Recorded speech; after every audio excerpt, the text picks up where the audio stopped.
Alors, re-bienvenue au monde merveilleux de Nintendo. Avant de vous donner le sujet de cette semaine, j'ai décidé de changer un peu la nomenclature de mes vidéos. J'appelais ça épisode 1, épisode 2, épisode 3. J'ai décidé de faire un petit changement, puis au lieu de les appeler par chacun des épisodes, ben je vais faire comme des thèmes. Donc quand je vais faire des tests, je vais l'appeler test 2 points avec le produit que je vais tester. Quand je vais faire des vidéos un peu plus techniques, comme j'ai fait avec mon épisode 2, ben, je vais les appeler cours 101, puis le nom du sujet. Puis la même chose, quand ça va être des vidéos de nouveautés, ben, je vais l'appeler nouvelle 2 points avec le nom du sujet. Donc c'était juste ma petite parenthèse que je voulais faire. J'espère que vous avez eu une belle semaine. Cette semaine, j'ai décidé, c'est une vidéo que je voulais faire il y a 2 semaines, mais là j'ai eu d'autres idées, puis je suis passé à d'autres choses, j'ai divagué un peu. Donc là, je l'ai fait pour vrai cette semaine. Je vais faire mon premier test, ça va être un test sur les Lego Mario. Donc je vais faire un peu un aperçu de tout ce qui a été sorti depuis le mois d'août de l'année passée, avec les nouveautés qu'on a eues au mois de janvier. Je vais vous mettre les prix, puis je vais vous parler un peu des produits, puis comment je les trouve. Donc, bonne vidéo! Pour débuter, nous allons commencer avec le premier kit qui est le niveau de départ aventure avec Mario. C'est le seul kit qui comprend la figurine de Mario, donc pour avoir les autres, pour pouvoir profiter pleinement de toutes les extensions, ça prend absolument ce kit-là pour commencer. Ça comprend Mario, ça comprend Bowser Jr., puis ça comprend un tuyau vert avec un drapeau pour pouvoir débuter et terminer les niveaux. Parce que oui, les Lego Mario, dans le fond, c'est qu'avec toutes les pièces qu'on a, on s'amuse à se faire nos propres niveaux, puis dans le fond, on se promène, on combat les ennemis, ça va nous donner des sous, puis à la fin du tableau, quand on attrape le drapeau, ben, ça va nous dire combien de sous qu'on a ramassé dans notre niveau qu'on a fait. Maintenant, je vais vous parler de les multiples extensions. Au coût de 13,99 $, nous avons plusieurs costumes qu'on peut utiliser pour changer l'apparence de Mario. Entre autres, on a le costume amélioration de Mario Helico. On a le costume amélioration de Mario Constructeur qui vient de Mario Maker. Nous avons le fameux ensemble d'amélioration Mario de feu. Donc, quand on prend la fleur, la puissance de fleur et qu'on peut lancer des boules de feu. Nous avons le pack de puissance de Mario Tanuki. Nous avons l'ensemble d'amélioration Mario Chat. Et nous avons le pack de puissance Mario Pingouin. Au coût de 49,99 $, nous avons la première extension qui est l'ensemble d'extensions, la chute de Cabagne. Donc ça comprend un Cabagne avec des boules de feu, puis c'est un petit niveau comme si nous étions dans la lave. Après, nous avons à 39,99 $ l'ensemble d'extensions, la balance de la plante piranha. Comme le nom le dit, il y a deux plantes piranha sur une balance. Ça comprend un Koopa et un Goomba.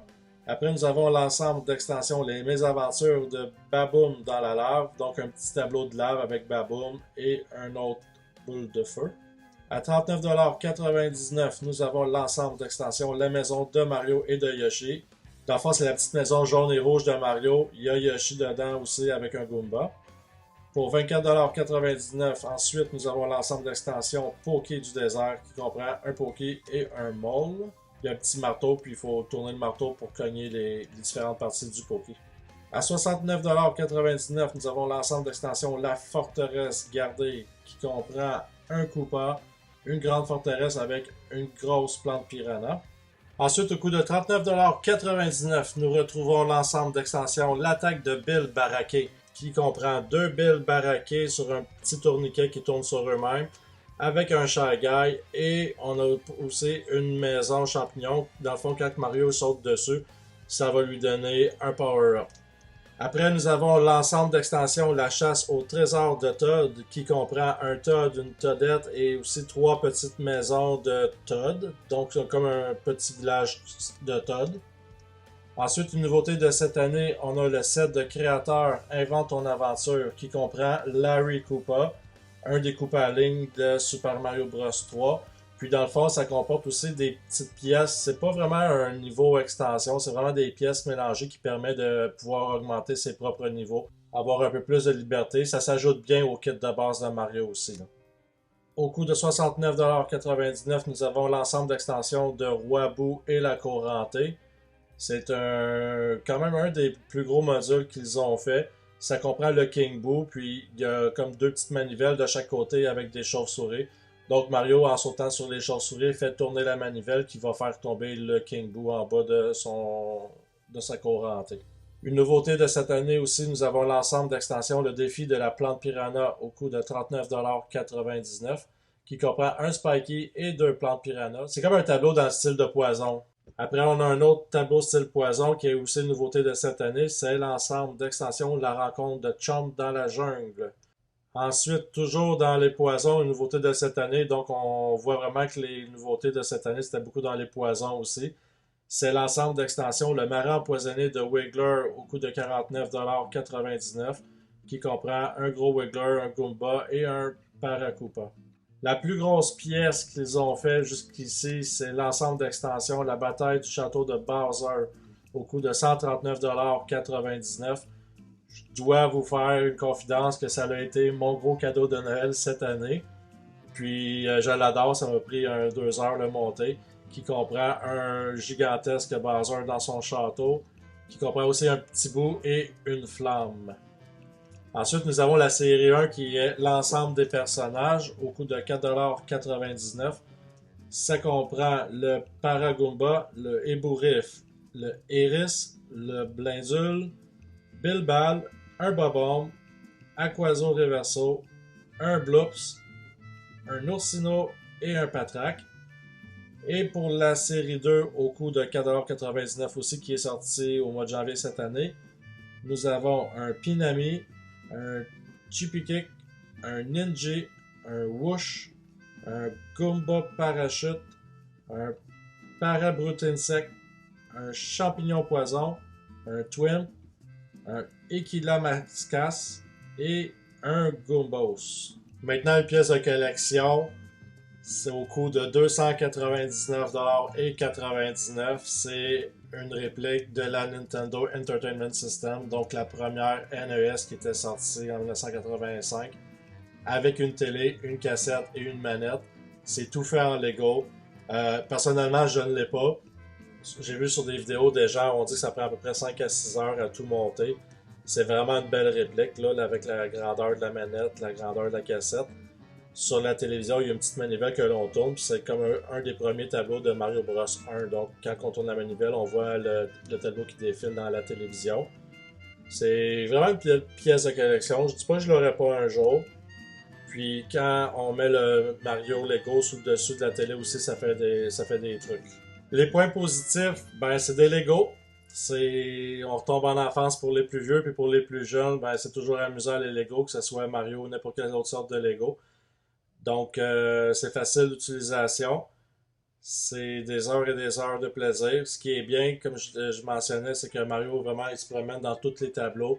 Puis il peut interagir avec plusieurs pièces. Sur chaque pièce spéciale, il peut avoir une pièce Lego avec un collant dessus, avec un genre de code barre.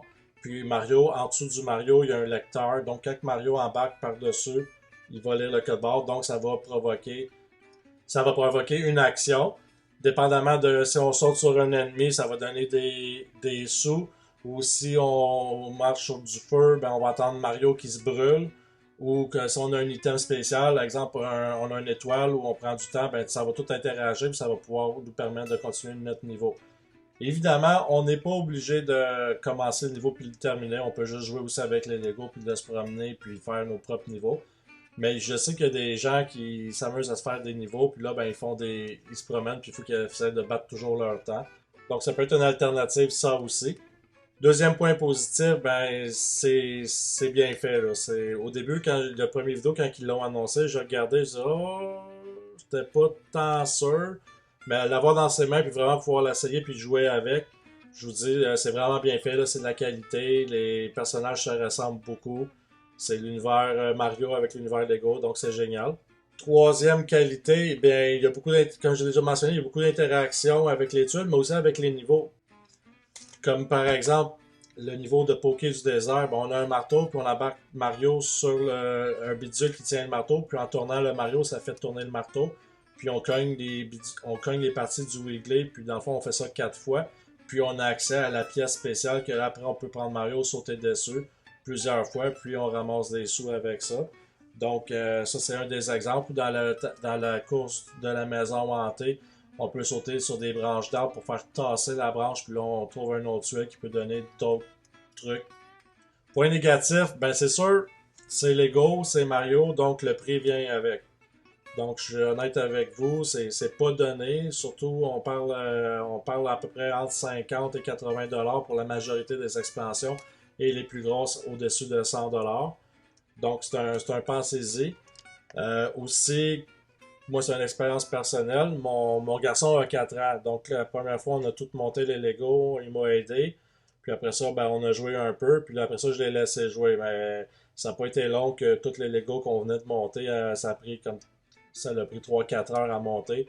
Ben, ils étaient tous détruits. Donc, si vous y tenez vraiment plus que l'action, ben, comme moi dans mon cas, je vais peut-être attendre qu'il y ait 5 6 ans avant vraiment le laisser comme il faut avec. Deuxième point négatif, c'est qu'il n'y a plus de livret dans les boîtes. Fait que pour pouvoir faire les Mario, pour pouvoir assembler les niveaux, il faut aller chercher une application sur le téléphone cellulaire. Puis à partir de là, on va vraiment avoir accès au plan puis être capable de tout monter. Donc c'est sûr, si vous en faites beaucoup, ça prend quand même beaucoup de jeux dans la batterie de votre téléphone.